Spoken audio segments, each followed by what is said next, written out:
안녕하십니까. 광주 SKJ병원의 김대희입니다. 오늘 제가 준비한 발표는 초음파 도움하에 요추 원인성 통증의 주사 치료에 대해서 발표하도록 하겠습니다.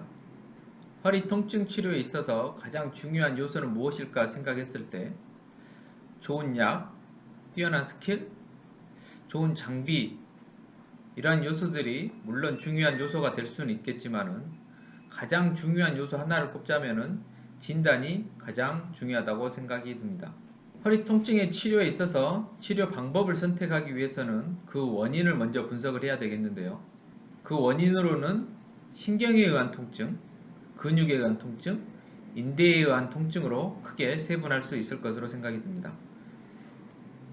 또한 치료 또는 진단을 위해서 저희들이 해볼 수 있는 방법이 신경주사를 놔본다든지 체충격파의 치료 아니면 MRI를 통해서 진단 후에 치료를 하는 방법을 선택할 수가 있겠습니다.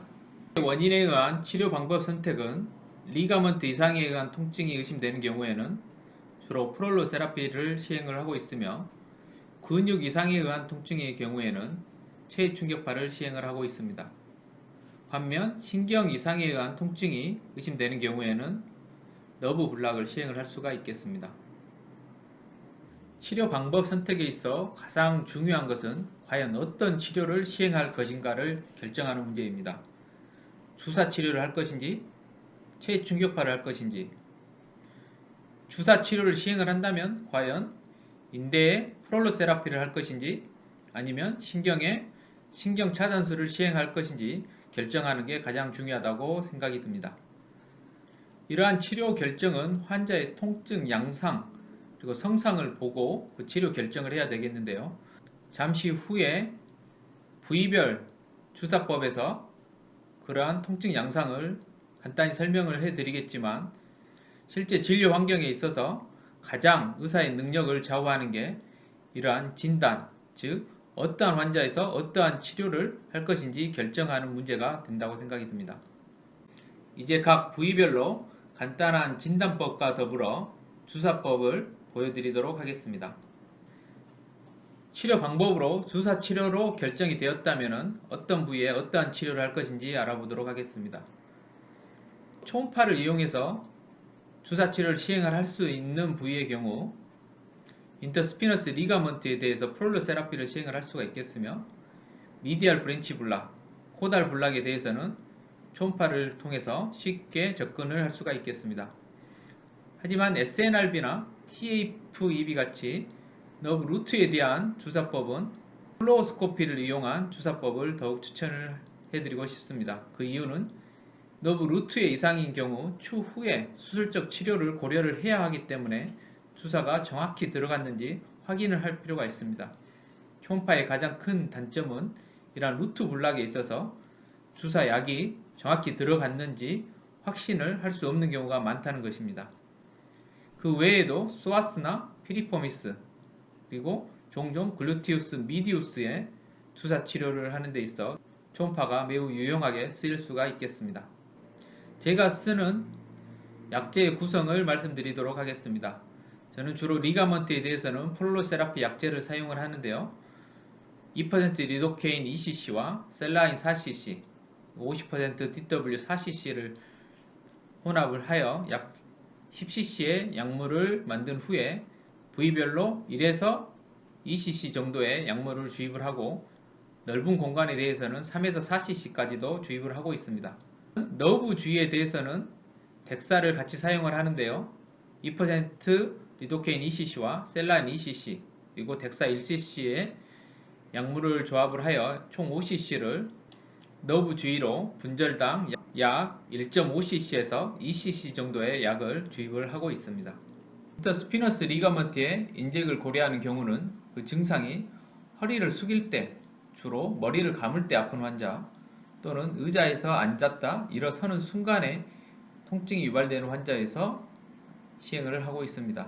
약제는 프롤로 세라피 약제를 사용을 하고 있으며 주로 L345에서 S1까지 인터스피너스 리가먼트에 주사를 시행을 하게 되는데요. 이때 한 번의 펑처로 여러 부위에 주사를 시행을 할 수가 있는데요.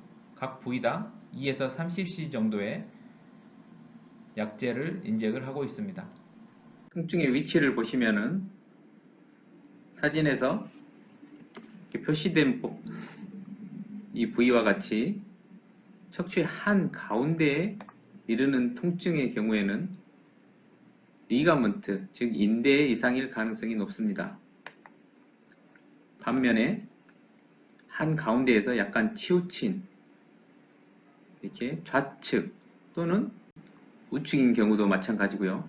치우친 경우의 통증은 근육의 이상에 의한 통증일 가능성이 높습니다. 이러한 근육에 의한 통증은 이 근육 자체에 의한 통증일 수도 있지만 신경병성, 즉 협착이나 디스크 후에 발생하는 근육의 위축에 의한 통증에서도 근육성 통증이 나타날 수가 있겠습니다. 엑스레이에서 보시면은 측면 사진에서 처럼 가시돌기가 있고요. 이 가시돌기 사이를 연결하는 가시돌기 인대라고 하는 인대가 있겠습니다. 이 인대에 이상이 있을 때는 척추의 한 가운데에서 통증이 유발되는 것이고,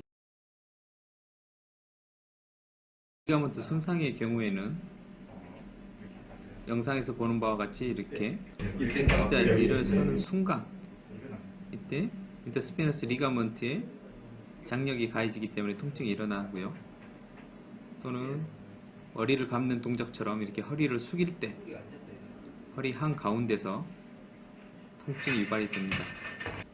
인터스피너스 리가먼트의 부위를 눌러보면 통증이 유발되는 걸 확인할 수가 있습니다.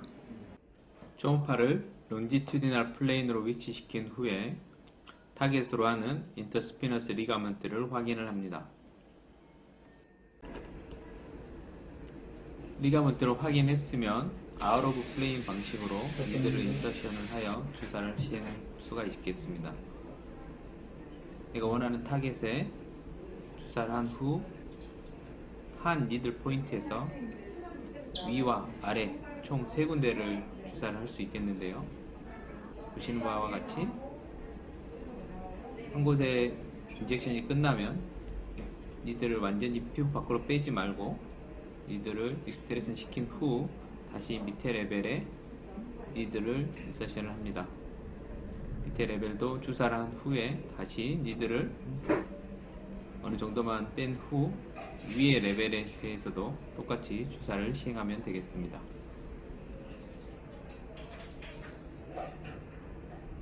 이 경우에 그 증상의 호전이 바로 나타나는데요. 주사 후 바로 증상의 호전을 보이는 경우 리가먼트 이상으로 생각을 하고 일주일 간격으로 3차례 정도의 시행을 할 수가 있겠고요. 만약 증상의 호전이 없다 이런 환자에서는 최충격파를 시행해서 근육의 이상 여부를 판단할 수가 있겠습니다. 하지만 이 경우에도 이상이 없는 경우에는 MRI 체크를 통해서 신경병성 문제에 대해서 이밸류에이션 하기를 권해드립니다. DR 브랜치 블락의 경우 로컬라이제이션 되지 않는 허리에 넓게 분포하는 통증이 있으면서 허리를 움직일 때 통증이 유발되는 경우에 주로 시행을 하고 있습니다.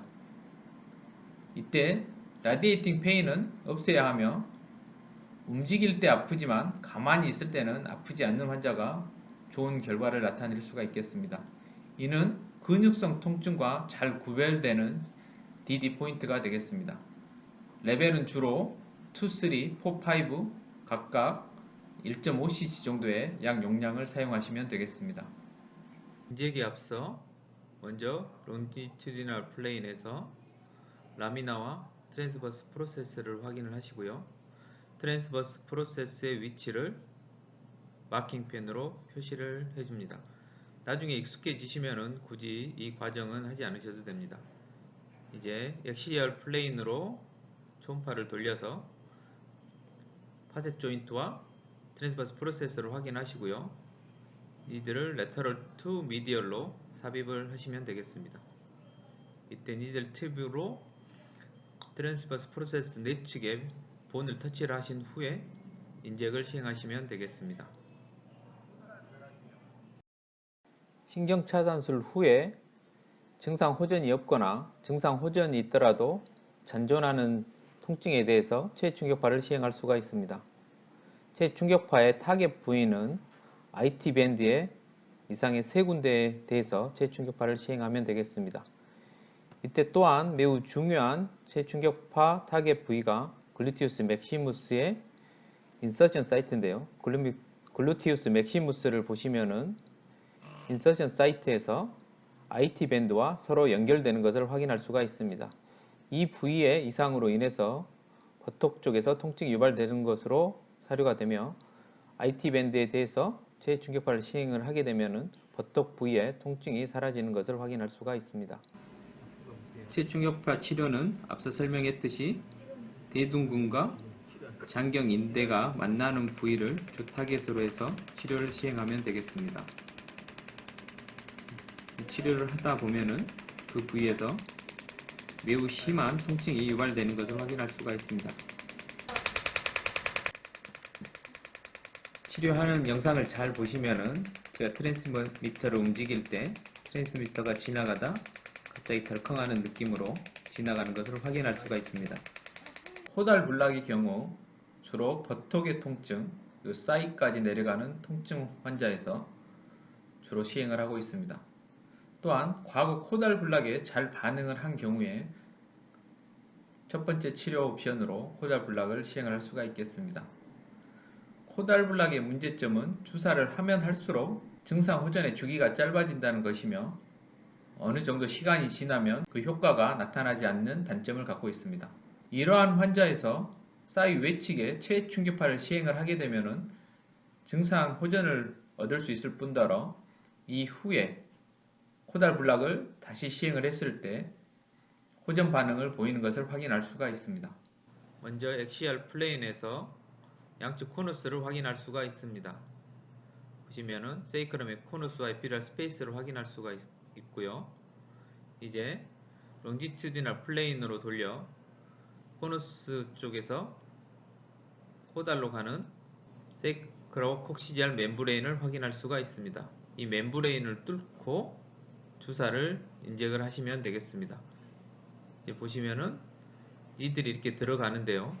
이때 한 가지 팁이 이 공간이 좁은 경우에 니들의 벨벳이 위측으로 향하게 하시면은 니들이 아래쪽으로 휘는 효과를 낼 수가 있습니다.